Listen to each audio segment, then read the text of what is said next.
जब भी मैं ऑफिस से घर आता तो घरवाले मुझसे कहते कि तुम्हारी पत्नी घर का कोई काम नहीं करती और भी शिकायतें करने लगती। मुझे भी ऐसा ही लगने लगा था, तो मैं भी पत्नी को ताने मारने लगा कि आखिर तुम करती ही क्या हो सारा दिन। कपड़े, बर्तन, घर की सफाई तो काम वाली करके जाती है, बस लेटी ही रहती हो। एक दिन रोज रोज की बातों और शिकायतों से परेशान होकर मैंने अपने पत्नी से 4 महीने का बच्चा छीन लिया और उसे मायके छोड़ाया। पत्नी के मायके जाने के बाद की मेरी पहली रात। मेरे पास कोई मुझे अपनी शरारतों से हंसाने वाला नहीं था।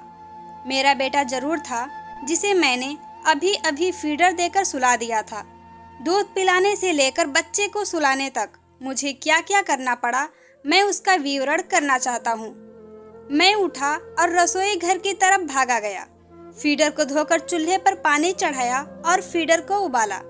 पाउडर का दूध बनाने के लिए पानी को थोड़ा सा गर्म किया हुआ उसमें पाउडर डाला, तब कहीं जाकर एक फीडर तैयार हुआ। दूध पिलाने के बाद मैं अपने बेटे को कंधे से लगाकर थपकी लगाता रहा ताकि उसका दूध हजम हो जाए। फिर पैम्पर बदलने के लिए उसको लिटा दिया तो पता चला कि बच्चे ने पखाना किया है। उसे बाथरूम में ले जाकर साफ करके आया तो बच्चे ने दूध की उल्टी कर दी। मैंने जल्दी से उसको साफ किया और उसको फिर से डायपर पहना दिया और उसको झूला झुलाकर सुलाने लगा। अपने लिए गर्म दूध करके उसे ठंडा होने के लिए फ्रिज में रख दिया। वह होती तो मिल्क शेक बनाकर मेरे हाथ में दे देती। सोचने लगा कि अब इतने सारे झमेले में कौन पड़ेगा, अभी रोटी पकाकर खा लूंगा। लेकिन अभी तो आटा भी गूंथना पड़ेगा। सालन पका हुआ था, बस उसे प्याली में डालकर ओवन में गर्म ही करना था। सोचा खाने से पहले बेड पर बिखरा हुआ सामान उठा लूं। पैम्पर, खिलौने, फीडर और मेरा बिखरा हुआ सामान सबको अपनी अपनी जगह पर रख दिया। फिर अचानक याद आया कि रोटी बनाने लगूंगा तो बहुत समय लगेगा। अभी तो कपड़ों की इस्त्री भी करनी है। अभी शर्ट को इस्त्री कर ही रहा था कि बेटा उठ गया। मैंने बेटे को उठाया और थपके लगाते हुए सुलाने लगा। फिर झूले में डाला और झूला झुलाने लगा। भूख से मेरा बुरा हाल था। बड़ी मुश्किल से बच्चे को सुलाना और जोमेटो से खाना ऑर्डर किया। आधे घंटे बाद खाना मेरे सामने था। मैंने बड़े बड़े निवालों में खाना खत्म कर दिया, क्योंकि मैं जानता था कि अगर मेरा बेटा फिर से जाग गया तो मेरा खाना ऐसे ही पड़ा रहेगा और फिर से गर्म करने में बहुत समय लगेगा। मैं सोचने लगा शायद मेरी पत्नी भी ऐसे ही करती होगी। पता नहीं उसे समय पर खाना खाने को मिलता होगा या नहीं। घड़ी में 11 बज रहे थे। मैं बहुत थक गया था और खाते ही बिस्तर पर लेट गया और अपने आप में ही बड़बड़ा रहा था। निशा, अलमारी से चादर निकाल कर दे दो प्लीज, मुझे बहुत नींद आ रही है। फिर ख्याल आया कि वो तो यहाँ है ही नहीं। वह होती तो चादर निकाल कर ओढ़ा देती। अब खुद ही अलमारी से चादर निकालनी पड़ेगी।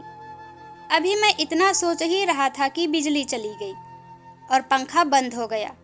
इससे पहले कि मेरा बेटा गर्मी के कारण जाग जाए और रोने लगे, मैं झट से बेड से नीचे उतर गया और एक पैम्पर से हवा करने लगा। मुझे नींद के झोंके आ रहे थे, लेकिन बेटे को हवा करना भी जरूरी था, नहीं तो वह जाग उठेगा। 1 बजे बिजली आई और मैं तुरंत ही सो गया। 2 बजे बेटे की रोने की आवाज से मेरी आँख खुली। अचानक गहरी नींद से जागने पर मेरे सर में दर्द होने लगा। उसे भूख लगी थी। मैं सुस्ती से उठा और उसे डब्बे का दूध बनाकर पिलाया। 2:30 बजे के करीब बेटा सो गया और मैं भी। उसके बाद बेटा कब जागा और कब तक रोता रहा मुझे कुछ नहीं मालूम। फिर जब सुबह 8 बजे मेरी आँख खुली तो वह रो ही रहा था। मैंने उठकर देखा तो पैम्पर से गंदगी निकलकर बाहर बेडशीट पर लग गई थी। उसको जल्दी से बाथरूम में ले जाकर साफ किया। उसके बाद बेडशीट को भी धो डाला। बच्चे को दूध पिलाया और दूसरी बेडशीट बिछाकर उस पर उसे लिटा दिया। इतना करने तक 9:30 बज चुके थे। मैं रोज नाश्ते में दही खाता था, जिसे मेरी पत्नी निशा घर में ही बनाती थी, मगर कैसे बनाती थी और कब बनाती थी यह मुझे नहीं पता। वे लोग जो मेरे घर आने पर मेरी पत्नी की शिकायतें करते थे, उनमें से किसी ने मुझसे 1 कप चाय के लिए भी नहीं पूछा।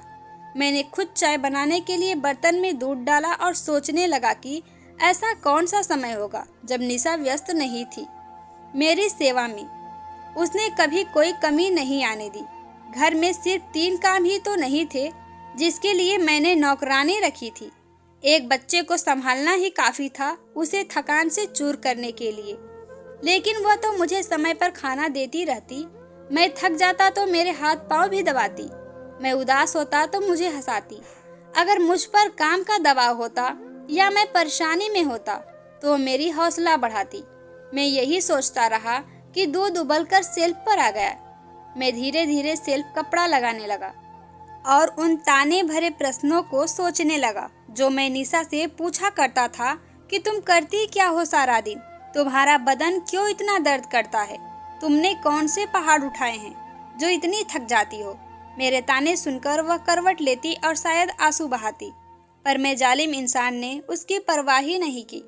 और फिर थोड़ी देर बाद खुद ही करवट बदलकर मुस्कुराकर मेरा चेहरा अपनी ओर करती और मुझसे कहती आई लव यू, तो मैं भी मुस्कुरा देता और बहुत जिद करने लगती कि तुम भी मुझे आई लव यू टू कहो ना।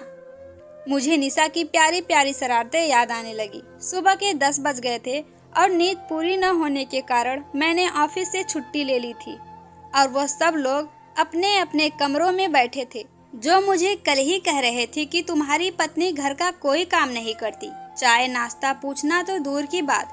और मैं भी किनकी बातों में आकर अपनी प्यारी पत्नी को अपने से दूर कर दिया। मैं सोचने लगा कि अगर पति पत्नी में कोई गलतफहमी हो जाए या कोई झगड़ा हो जाए तो उन्हें खुद को ही सुलझाना चाहिए, ना कि किसी और की बात सुननी चाहिए।